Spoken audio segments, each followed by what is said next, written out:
Hi, I'm Dan Troop, the Job Search Mechanic, here with episode 8 of my Job Search video series. And today, I want to discuss the critical role that a resume plays as a primary branding asset in your job search process. Specifically, I'm going to cover the resume's purpose and the specific target audiences for your resume. Now, note that I said audiences as in plural. There is more than one audience, and I've identified 3 particular targets, and they each matter when it comes to landing a job offer.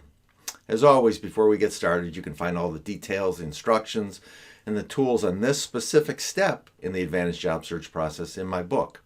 Links to purchase the book are listed below.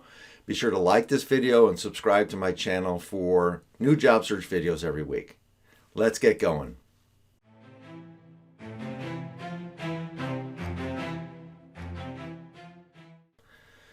Let me begin by asking you a question, as I often do at the start of these videos. Do you like hard work? Now, don't worry if your answer is no. It's human nature to look for the easiest path, kind of like water flowing downhill. But sometimes in life, it takes hard work to get where you want to go, to reach that top of the mountain and achieve your goals.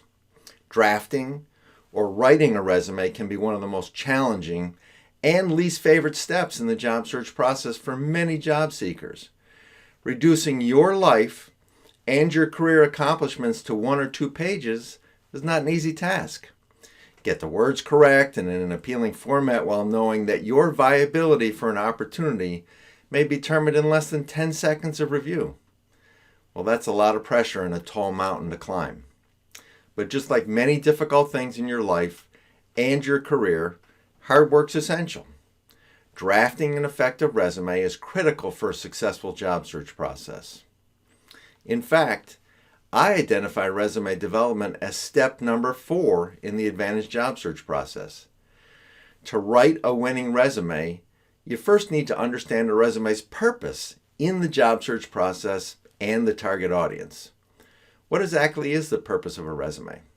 I like to break that answer down into 2 components: advertisement and goal.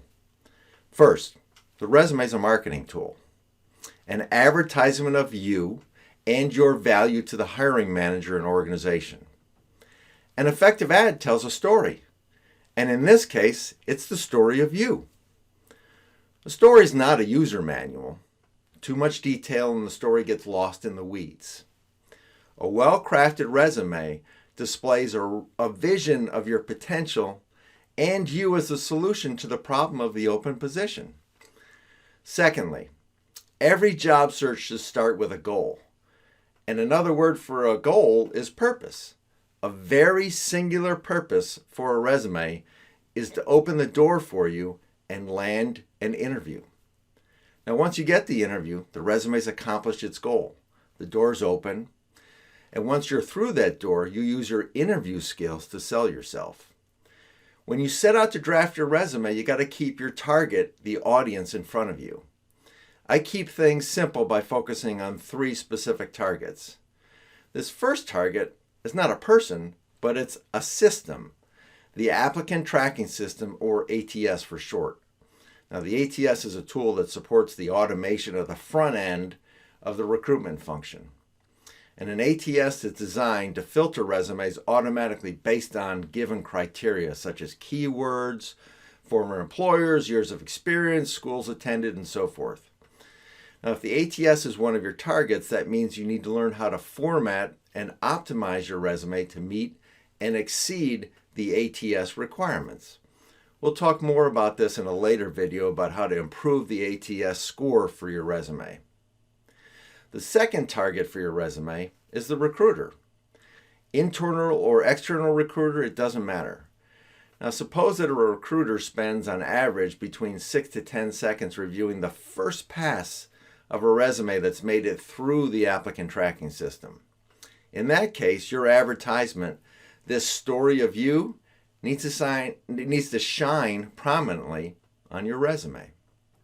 The recruiter's pain point is a very specific requirement to present a limited set of qualified candidates to the hiring manager for consideration. So your resume needs to be built so it's clear to the recruiter why you're a solution to that pain point and should be considered for that set of qualified candidates. And then the third and final target for your resume is ultimately the hiring manager. When your resume reaches the hiring manager's desk, you're one step away from the promised land. A real-time interview with a specific individual charged with selecting the best candidate for the open position. You don't get the interview if your resume doesn't tell the right story. And for the hiring manager, that story is all about what you can do to help achieve their business objectives over the next 12 to 24 months. A winning resume needs to feature your value proposition and the benefits that you have as a member of the team or the organization. Drafting an effective baseline resume is a critical step, as I said, in executing your job search. And I describe it in detail for you in Chapter 7 of my Job Search Guidebook, Selling You the AdvantEdge Job Search Process. It's available on Amazon, Barnes & Noble, and directly from my website. And I always say, if you're looking for a resource, kind of a companion to walk you step by step through your job search, including the detailed instructions and tools to use at each point along the way to getting that job offer, then I think this is a great book for you. Be sure to like this video, subscribe to my YouTube channel, and also follow me on LinkedIn. All of the links are down below. Look for episode 9 to drop next week. And as always, thanks for watching.